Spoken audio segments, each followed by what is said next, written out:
ഇത് ജിനി പറഞ്ഞ പോലെ മക്കൾ ദൈവത്തിൻ്റെ ഗിഫ്റ്റാണ്.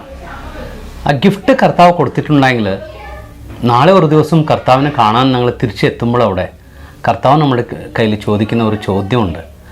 നിങ്ങൾക്ക് കൊടുത്ത ഗിഫ്റ്റ് നീ എങ്ങനെ കാത്തു സൂക്ഷിച്ചു? ഇല്ല, ഞാൻ നിങ്ങൾക്ക് ഗിഫ്റ്റ് കൊടുക്കാൻ ഉദ്ദേശിച്ചായിരുന്നു, നീ എന്തുകൊണ്ട് വേണ്ടാന്ന് പറഞ്ഞത്? ഇത് വളരെ വിഷമമുള്ള സാധനമാണ്. ഇന്ന് ഞങ്ങളുടെ സുഖത്തിനോ ഇല്ല ഞങ്ങളുടെ സെൽഫിഷ്നെസ്സിന് വേണ്ടിയോ നമ്മൾ പലപ്പോഴും 1 മതി 2 മതി അന്ന് നമുക്ക് പല പല കാരണങ്ങളുണ്ടായിരിക്കും. ഇവിടെ ജോലി ആയിരിക്കും, ഇല്ല പൈസയുടെ പ്രശ്നമായിരിക്കും, ഇല്ല വീട്ടിൽ സമാധാനം, ഇങ്ങനെ പല സാധനവും പറയാം. അത് പറഞ്ഞിട്ട് നമ്മളിന്ന് സ്റ്റെറിലൈസേഷന് പോകുന്നു, മക്കൾ വേണ്ടാന്ന് വെക്കുന്നു. പക്ഷേ കർത്താവ് ഇന്ന് നമുക്ക് കുഞ്ഞുങ്ങൾ തരാൻ ആഗ്രഹിക്കുന്നുണ്ടെങ്കിൽ അവിടെ ഞാൻ വേണ്ടാന്ന് പറയുമ്പോൾ എൻ്റെ ചോദ്യം ഇത്രേ ഉള്ളൂ: എൻ്റെ ജീവിതത്തിന് കർത്താവ് ആരാ? എൻ്റെ ജീവിതത്തിൻ്റെ മാസ്റ്റർ ആരാ? ഞാനാണോ കർത്താവാണോ? കർത്താവാണോ എൻ്റെ ജീവിതത്തിൽ എന്ത് നടക്കണമെന്ന് ഉദ്ദേശിക്കുന്നത് ഇല്ല തീരുമാനിക്കുന്നത്? ഇല്ല ഞാനും എൻ്റെ ഭാര്യയാണോ? ഞാനും എൻ്റെ ഭാര്യ തീരുമാനിക്കുമെങ്കിൽ ഞാനും എൻ്റെ ഭാര്യയാണ് എൻ്റെ കുടുംബത്തിൻ്റെ ദൈവവും മാസ്റ്ററായിട്ട് മാറുന്നു. ദൈവത്തിന് ഒരു റോളും ഇല്ല. പിന്നെ ഞങ്ങൾ ക്രിസ്ത്യാനികളെന്ന് പറഞ്ഞിട്ട് കാര്യമുണ്ടോ? എൻ്റെ ചോദ്യം എനിക്ക് തന്നെ ചോദിക്കുന്നു.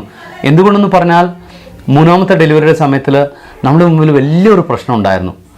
ഞങ്ങളന്ന് ഡൽഹിയിലായിരുന്നു. ഡൽഹിയിൽ പ്രസവം നിർത്താതെ ഡെലിവറി ചെയ്യത്തില്ല അന്ന് ഹോസ്പിറ്റലുകാർ പറഞ്ഞു. അന്ന് ഞങ്ങൾ ഒറ്റൊരു കാര്യം പറഞ്ഞുള്ളൂ: ഈ ഹോസ്പിറ്റൽ അല്ലെങ്കിൽ വേറെ ഹോസ്പിറ്റൽ. നമ്മൾ ഹോസ്പിറ്റൽ മാറി.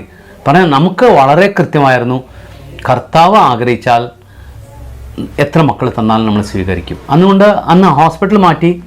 3ാമത്തെ കുഞ്ഞ് ജനിച്ചു പ്രസവം നിർത്താതെ. അതുകൊണ്ട് ഇന്ന് 6 മക്കളുണ്ട്. അന്ന് ഈ ആശുപത്രിയിലായ ആൾക്കാർ പറഞ്ഞത് കൊണ്ട് ഞാൻ 3ാമത്തിൽ നിർത്തിയിട്ടുണ്ടായെങ്കിൽ എൻ്റെ ജീവിതത്തിൽ 3 മക്കളെ ഉണ്ടാവുമായിരുന്നു. പക്ഷേ കർത്താവിൻ്റെ പ്ലാൻ അനുസരിച്ച് 6 മക്കളാണ് എനിക്ക്. മറ്റുള്ള 3 മക്കൾ പ്രസവിക്കാതെ പോയിട്ടുണ്ടെങ്കിൽ അതിൻ്റെ ഉത്തരം ഞാൻ എങ്ങനെ കൊടുക്കും? എൻ്റെ ചോദ്യം ഇത്രേ ഉള്ളൂ.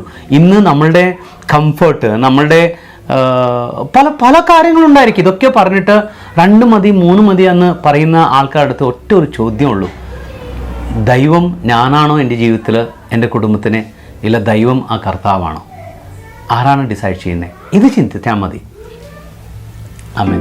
ആമേൻ.